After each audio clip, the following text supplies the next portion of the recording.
पश्चिम बंगालकडे आपण वळतोय। पश्चिम बंगालमधनं नंदीग्रामची एक मोठी अपडेट, ममता बॅनर्जी यांनी आघाडी घेतली आहे। नंदीग्राममध्ये 7,500 पिछाडी मोडीत काढत ममता बॅनर्जींनी 1500 मतांनी आता मुसंडी मारली आहे।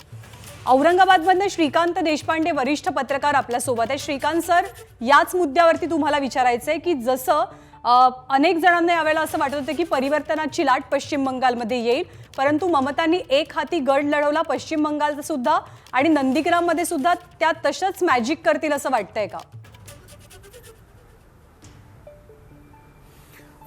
नक्कीच ज्ञानदा, असं दिसतंय की खरं म्हणजे पहिल्या 3 फेऱ्या जेव्हा निवडणुकींचं मतदान सुरू होतं त्यावेळी मी बंगालमध्ये होतो आणि त्यावेळी मात्र मला व्यक्तिशः असं वाटत होतं की बंगालमध्ये निश्चितच परिवर्तन होऊ शकेल, कारण ज्या पद्धतीनं भाजप निवडणूक प्रचार रन करत होतं आणि लोकांचा प्रतिसाद त्याला मिळत होता, त्याच्यावरून असं वाटत होतं की भाजप तिथे नक्कीच परिवर्तन करू शकेल। पण मला असं वाटतं की हे सगळे जे अंदाज आहेत ते मोडीत काढत ममता बॅनर्जींनी परत एकदा एक हाती आपली सत्ता राखलेली दिसते। आता साधारणपणे दुपारचा 1 वाजलेला आहे आणि हे जे ट्रेंड आता सेट झाले आहेत याच्यामध्ये फार फार तर एक 10 ते 20 किंवा 25 जागांचा फार तर फरक पडेल, याच्यापेक्षा जास्त फरक पडेल असं आत्ता काही वाटत नाही। त्याच्यामुळे ममता बॅनर्जी या तिसऱ्यांदा पुन्हा एकदा आपली सत्ता राखण्यात कायम ठरतील असं आत्ताच्या या एकंदरीत चित्रावरून दिसतंय। आणि हा भाजपासाठी फार मोठा सेटबॅक असेल, कारण भाजपनी पूर्ण ताकद जी आहे ती पश्चिम बंगालमध्ये लावली होती। पंतप्रधानांच्या सभा झाल्या, जवळपास 23हून अधिक सभा झाल्या। अमित शहांनी मोठ्या प्रमाणावर रोड शोज आणि सभा घेतल्या, JP नड्डांनी घेतल्या। या व्यतिरिक्त भाजपनी प्रत्येक राज्यातून छोटे मोठे त्यांचे कार्यकर्ते जे आहेत ते पश्चिम बंगालमध्ये मतदारसंघ वाईज त्यांना जबाबदाऱ्या दिल्या होत्या। पण हे केल्यानंतरही एक हाती ममता बॅनर्जी एकट्यानी हे सगळं जे आहे ते यश खेचून आणलेलं आहे असं आता आपल्याला म्हणता येईल। तिसऱ्यांदा सत्ता स्थापन करतील याबद्दल कुठलाही विवाद नाही। आता अभय देशपांडे सर सुद्धा आपल्या सोबत आहेत। अभय देशपांडे सर, सध्याची पश्चिम बंगालची स्थिती म्हणजे भाजपला बसलेला सेटबॅक म्हणायचं का? कारण 3 आमदारांवरनं आता जवळपास 81 आमदारांपर्यंतची त्यांची मजल, हा सेटबॅक आहे का भाजपला? नाही, असं की भाजपात मागच्या विधानसभेची तुलना केली तर त्यांचं मोठ्या प्रमाणात त्यांची मतं पण वाढली, जागा पण वाढल्या। परंतु या निवडणुकीमध्ये मागच्या 2 वर्षापासून त्यांनी केलेली तयारी, त्यांनी जी शक्तीपणाला लावली होती ती सगळी बघतात। त्यांनीच एक अपेक्षा उंचावून ठेवल्या होत्या आणि त्या अपेक्षांच्या जवळपासही ते पोहोचलेले नसल्यामुळे या जागांमध्ये झालेली वाढ ही सुद्धा पराभवासारखी वाटते। मुख्य असं की या निवडणुकीचं एकूण वातावरण बघितलं आपण तर साधारणतः मला महाराष्ट्र निवडणुकीची आठवण येते 2019च्या, की त्यावेळेस ते एक वातावरण पूरक होतं युतीसाठी आणि निवडणुकीच्या तोंडावर जे लोकसभेला 225 विधानसभा मतदारसंघामध्ये आघाडी असतानाही मोठ्या प्रमाणात बाहेरची लोक पक्षात घेतली गेली आणि साधारणतः इफेक्टिव्ह स्ट्रेंथ जर आपण म्हणलं तर 250च्या आसपास भाजप शिवसेनेची आमदार होती निवडणुकीचा। पण प्रत्यक्ष मतात त्याचं रूपांतर झालं, निवडणूक झाल्यानंतर त्या जागा 165च्या आसपास आल्या। आता इथे जर बघितलं पण पश्चिम बंगालमध्ये तर मोठ्या प्रमाणात तृणमूल आणि अन्य पक्षातले आमदार पक्षात घेतले होते, त्यामुळे भाजपाने स्वतःपणाला लावलेली शक्ती, 2 वर्षाची तयारी आणि निवडणुकीच्या तोंडावर एवढ्या मोठ्या प्रमाणात नेत्यांची केलेली आयात। अभय सर, थोडंसं थांबवते, हा मुद्दा आपण पूर्ण करूया। शिवसेनेचे खासदार अरविंद सावंत सध्या बोलतात। असं मला वाटत नाही।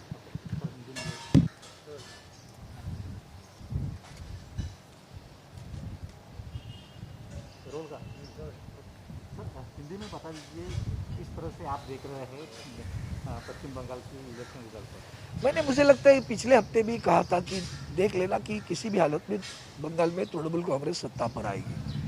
और आज मैं ममता दीदी का अभिनंदन करता हूँ, लेकिन मुझे दुख है कि देश के प्रधानमंत्री, देश के गृह मंत्री, देश की पूरी सरकार और भारतीय जनता पार्टी के पूरे देश के कार्यकर्ता पश्चिम बंगाल पर जाकर बैठे थे और इतने बैठने के बाद भी जिस ढंग से तृणमूल कांग्रेस जीती है उसकी सराहना तो करनी पड़ेगी, लेकिन देश कोरोना से संक्रमित था, मृत्यु का तांडव चल रहा है पूरे देश में, ऑक्सीजन नहीं मिल रहा है। आज भी दिल्ली के बाद सरकार दिल्ली में बैठती है, केंद्र की सरकार, और दिल्ली की राज्य सरकार के ऊपर वो नायब राज्यपाल बिठाने का बहुत पुण्य का काम उन्होंने किया है। वहाँ ऑक्सीजन के बिना लोग मर रहे हैं। सोच लो पूरे देश में क्या हो रहा है, छुपाते हैं मध्य प्रदेश में क्या हो रहा है। छुपाते हैं गुजरात में क्या हो रहा है। महाराष्ट्र ने छुपाया नहीं।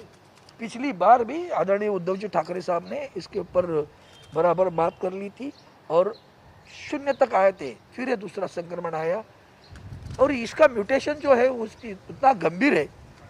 फिर भी आज मुंबई में 3000 के नीचे आए हैं, 3-3.5 तक आए हैं। तो सोच लो, बिना सहायता, जो सहायता मिल रही है, ना नहीं कहता हूँ मैं, समय पे नहीं मिल रही है। हमारे आदरणीय उद्धव जी साहब ने कहा था कि आर्मी की सहायता ले लो और उसको लेकर ऑक्सीजन को दे देना, नहीं सुना, रेल दे दी, 19 को निकली, 26-25 को आई, तब तक तो जाने गई ना लोगों की। कौन जिम्मेदार है इसके लिए? राज्य की सरकार। सारे अधिकार आप अपने पास रखते हो, रेमडेसिविर इंजेक्शन नाही मिळता। तर देशामध्ये कोरोनाचा कहर सुरू होता तरी सुद्धा पश्चिम बंगालमध्ये मतदान होत होतं, निवडणुकीची प्रक्रिया सुरू होती। अतुल भातखळकरांकडे मी जाते। अतुल भातखळकर जी, शिवसेना असो, शिवसेनेचे नेते असो, अन्य पक्षांचे नेते, हा मोठा आक्षेप ते घेतात की एकीकडे देशामध्ये कोविडचा कहर सुरू असताना निवडणुका तशाच पुढे रेटणं हे भाजपला कुठेतरी थोडंसं महागात पडलं का? कारण ममता बॅनर्जींनी सुद्धा एका पॉइंटला मागणी केली होती की शेवटच्या सगळ्या टप्प्यांचं मतदान आताची परिस्थिती पाहता एकत्रित घेतलं जावं। मद्रास हायकोर्टाने सुद्धा निवडणूक आयोगाला जबाबदार धरलेलं होतं कोविडच्या प्रसारासाठी। कुठेतरी ही गोष्ट भाजपला महागात पडली का? नाही, मुळामध्ये अरविंद सावंतांना मी विचारू इच्छितो, मग पंढरपूरमध्ये ते काय भजन करत होते का? त्यांच्या ज्या सभा चालू होत्या त्या काय होतं? अहो, साधा उमेदवाराचा अर्ज भरण्याच्या वेळेला सर्वात जास्ती राष्ट्रवादीने शक्ती प्रदर्शन केलं आणि त्यात हे पण होते ना, आणि त्याच्यामुळे अत्यंत हास्यास्पद आहे। आता ते महाराष्ट्राचे प्रवक्ते, त्यांनी पंढरपूरच्या अपयशावर बोलावं, पण ते कायम आपलं काहीतरी दुसऱ्याच विषयावर बोलत राहायचं। हा पहिला मुद्दा। दुसरा मुद्दा, ही जी काही दुसरी लाट आलेली आहे देशामध्ये, त्याचा निवडणुकीशी थेट संबंध जोडण्याचा जो एक प्रयत्न चालू आहे। मला सांगा, गेल्या वेळेला बिहारमध्ये निवडणुका झाल्या तेव्हाही कोरोना होता ना, मग बिहारमध्ये त्यावेळेला कोरोना नाही वाढला।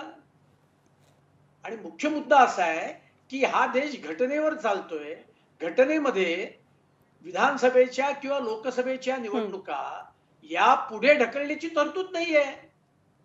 मग ते जर का निवडणूक आयोगाशी बोलणं करून एक नॅचरल कॅलॅमिटी असं दाखवून मग काय करावं लागलं असतं, तर राष्ट्रपती राजवट लावावी लागली असती। मग तुम्ही तिकडे नाही बोलला असतात की मोदींना मागल्या दरवाजाने बंगालचा कारभार ताब्यात घ्यायचा आहे। आणि त्याच्यामुळे ही जी पश्चात बुद्धी आहे ही तुम्ही पूर्वी का नाही सांगितलं? निवडणुका जेव्हा निवडणूक आयोगाने घोषित केल्या तेव्हा काँग्रेसने, तृणमूल काँग्रेसने, ज्यांच्या पाठिंब्यामुळे तृणमूल काँग्रेस निवडून आली आहे असं ते उद्या लिहितील सामन्यामध्ये, त्या शिवसेनेने हे का नाही सांगितलं? आणि स्वतःला मात्र आमदार होण्याकरता मोदीजींना फोन केला होता, आपलं मुख्यमंत्रीपद वाचवण्याकरता। आणि त्यामुळे सगळी पश्चात बुद्धी आहे, याचा निवडणुकीशी हे वाढण्याशी काही संबंध नाही। महाराष्ट्रात कुठल्या निवडणुका होत्या आणि महाराष्ट्रात कुठला कुंभमेळा होता? महाराष्ट्रामध्ये 9 फेब्रुवारी पासून केसेस वाढतायत। 104% हा रुग्णवाढीचा दर आहे 9 फेब्रुवारी ते आज महाराष्ट्रातला। आणि त्याच्यामुळे हे अत्यंत हास्यास्पद आहे, त्याला काही अर्थ नाहीये। याचा तुम्ही पश्चात बुद्धी म्हणताय, पण या कारणाकडे भातखळकरजी दुर्लक्ष तर करून चालणार नाही। इकडे महाराष्ट्रात सुद्धा किंवा देशव्यापी कारणांचा आपण विचार करायला गेलो तरी सुद्धा कोविड हा ऑल टुगेदर एक वेगळा चिंतेचा सध्याचा विषय आहे। एक मोठी अपडेट याच अनुषंगाने अशी आहे की निवडणूक निकालानंतर झालेल्या जल्लोषावर कारवाई करा असं निवडणूक आयोगानं म्हटलंय। जल्लोष झालेल्या ठिकाणचे पोलीस अधिकारी निलंबित करा असे आदेश सुद्धा निवडणूक आयोगाकडून दिले जातात। कारण ज्या टप्प्यामध्ये देशात निवडणुका झाल्या तो टप्पा कोरोनाच्या दृष्टिकोनातून अतिशय संवेदनशील टप्पा होता आणि देशात आता कोरोनाचा कहर झालाय। दिवसाला जवळपास 4 लाखांच्या घरात नवे रुग्ण नोंदवले जातात आणि म्हणूनच निवडणूक निकालानंतर कोणतेही सेलिब्रेशन, कोणताही जल्लोष होणार नाही। जर कोणी जल्लोष केला तर त्यांच्यावरती कारवाई करा असे स्पष्ट आदेश निवडणूक आयोगाचे आहेत। आणि सगळ्यात मोठी गोष्ट म्हणजे जल्लोष झालेल्या ठिकाणचे पोलीस अधिकारी निलंबित केले जावेत असंही निवडणूक आयोगानं म्हटलंय।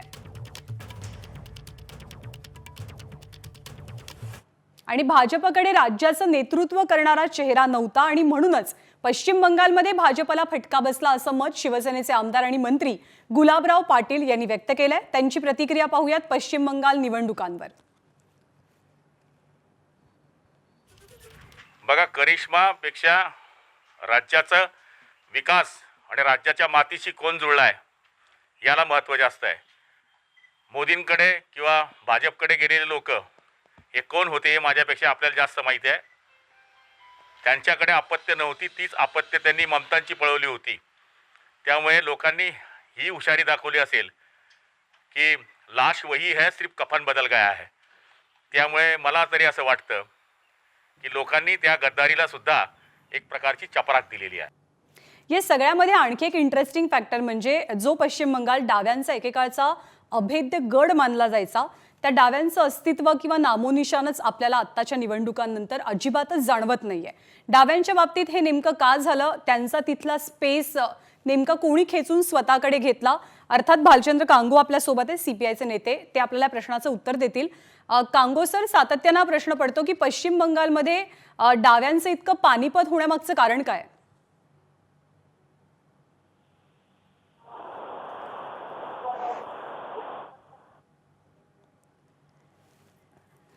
सर, काही तांत्रिक गोष्टींमुळे तुमचा आवाज आमच्यापर्यंत पोहोचू शकत नाही. मी पुन्हा एकदा कनेक्ट झाल्यावरती तुम्हाला सेम प्रश्न विचारणार आहे. आपण अभय सरांकडे जाऊयात. अभय सर, डाव्यांचं नामोनिशान मिटणं याकडे कसं पाहायचं? डाव्यांची इतक्या वर्षाची सत्ता गेल्यानंतर पुढच्या काळामधलं डाव्यांचं तिकडचं सक्रिय असणं मोठ्या प्रमाणात कमी झालं होतं आणि त्याचा फटका आपण बघितला 2014लाही त्यांना बसला आणि 2019च्या निवडणुकीतही बसला. 2016च्या विधानसभा निवडणुकीत ते दुसऱ्या क्रमांकावर राहिले, परंतु त्यांचं संख्याबळ अतिशय कमी झालं होतं आणि ते आता तर ते 2019च्या लोकसभा खासदार पश्चिम बंगालमधून पाठवू शकले नाहीत. ज्या पश्चिम बंगालच्या खासदारांच्या जीवावर मनमोहन सिंगांचं युपीएचं होतं, त्या राज्यातून डाव्या पक्ष एकही खासदार न जाणे मला वाटतं ही अतिशय दुसरं असं की ममतांनी मधल्या काळात म्हणजे एनडीएची साथ सोडल्यानंतर ममतांनी ज्या पद्धतीचं राजकारण सुरू केलं आणि त्यांनी म्हणजे सिंगूर आणि नंदीग्रामच्या नंतर विशेषतः जी पकड घेतली आणि 2011च्या निवडणुका जिंकल्यानंतर त्या डाव्यांच्या सगळ्या त्यांना रिप्लेस करत गेल्या आणि तो जो दुसरा व्हॅक्यूम तयार होत गेला, तो व्हॅक्यूम विरोधी पक्षाची प्रमुख जागा जी जबाबदारी डाव्यांनी स्वतःकडे घ्यायची होती ती जागा तो व्हॅक्यूम सगळा भाजपाने भरला. म्हणजे भाजपा तिकडे स्थानिक स्वराज्य संस्थांच्या निवडणुका असतील किंवा अन्य कुठल्याही असतील त्या प्रत्येक निवडणुकीमध्ये हिरिरीने उतरला. म्हणजे दुर्गा पूजेसाठी आपण पश्चिम बंगालला ओळखतो, पण रामनवमीच्या यात्रा हे मागच्या 2-3 वर्षात सुरू झाला हा ट्रेंड. तर या सगळ्या गोष्टीचं त्याचं राजकारण वगैरे सोडून द्या भाग, परंतु डाव्यांच्या तुलनेत भाजपाच्या अग्रेसिव्हली सगळ्यात उतरला आणि शेवटी निवडणूक अशी झाली की या दोन पक्षांमध्येच निवडणूक झाली आणि ज्यावेळेस डावे पक्ष मागे पडत गेले तेव्हा या पक्षाचे कार्यकर्ते सुद्धा, मी सकाळी सांगितलं की तिथे डाव्याचे कार्यकर्ते डाव्या पक्षांच्या घोषणा देत होते की पहिले राम और बाद में वाम, याचा अर्थ वामपंथीयांना ते बाजूला ठेवायला तयार होते. ममता आपला पहिला प्रतिस्पर्धी आहे तृणमूल काँग्रेस, म्हणून प्रसंगी भाजपाला मदत करू, परंतु आपल्या पक्षाला आता इथे फारसं भवितव्य उरलेलं नाही ज्या मतदारसंघात, तिथे त्यांनी पण डिस्कार्ड केलं. मला वाटतं या सगळ्याचा परिणाम, कारण जिथं पक्षाचं नेतृत्व क्षीण होतं स्वाभाविक आहे त्याच्या कार्यकर्त्यांचाही उत्साह तो कमी होतो आणि दुसरा कुठला तरी पर्याय उभं राहिल्यानंतर त्या पर्यायाच्या मागे लोक तर जातातच पण कार्यकर्ते पण जातात, त्या दिसून आले. अगदी बरोबर आहे. भालचंद्र कांगो सर सुद्धा आपल्या सोबत आहेत. त्यांना भाजपनी ही स्पेस का व्यापली आणि डाव्यांची पिछाड का झाली याबद्दल आपण विचारणारच आहोत, पण यानंतर बुलेटिनमध्ये एक छोटासा ब्रेक घेऊया. पण त्यापूर्वी कुणाला आघाडी मिळते, कुणाची पिछाडी आहे? ममता बॅनर्जींनी हॅट्रिक अर्थातच साधलेली आहे, कारण 207 जागा सध्या तृणमूल काँग्रेसकडे आहेत, तर 81 जागांवरती भाजप आणि मित्रपक्ष सध्या लीडवरती आहेत. काँग्रेस आणि इतर यांना फार काही चमत्कार दाखवता आलेला नाहीये. 2-2 असं सध्याचं त्यांचं संख्याबळ आहे. एबीपी माझा, उघडा डोळे बघा नीट.